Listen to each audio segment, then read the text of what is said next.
My daddy calls me every time the Cowboys play. I stopped watching football when I was 9. When learning to sidestep like Emmitt Smith just didn't matter anymore because he said the boys down the street like to tackle a little too much now.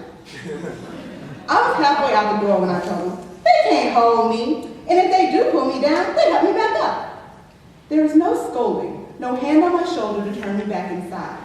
He just said, I don't want you down there. Like a good sinner, his concern guided me without undue force.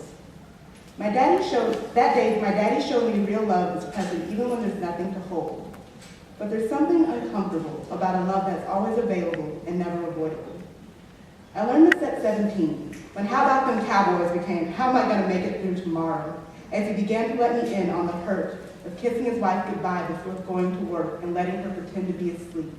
The loneliness of leaving the game on in anticipation of the 5 minutes his children would come sit and watch with him. The pent-up resentment of showering lasts for 20 years and water as lukewarm as his family's appreciation. My daddy never meant to pass on his frustrations.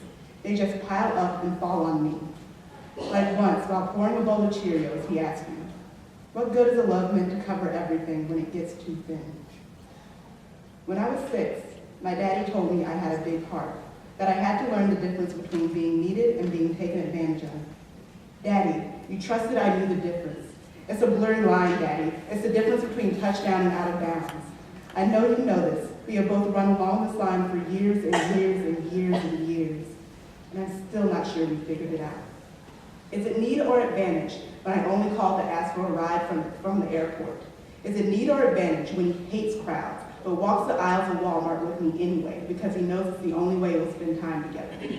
Our 4 calls, 1 for each quarter of the Cowboys game, need or advantage? I hit ignore, pretending my daddy really believes the Cowboys are worth talking about. It's a sidestep I've mastered, but when I do pick up, he doesn't press me to talk or mention my last honest words to him or how much the boys care about me. He says the house is empty without me, but knows I need this time away. He only asks that I call when I get a chance, that he's trying not to push me too much. I know he needs me, but I'm afraid to accept the challenge of a love that is just available. I make no promises, but at the end of every call, he tells me, Daddy loves me.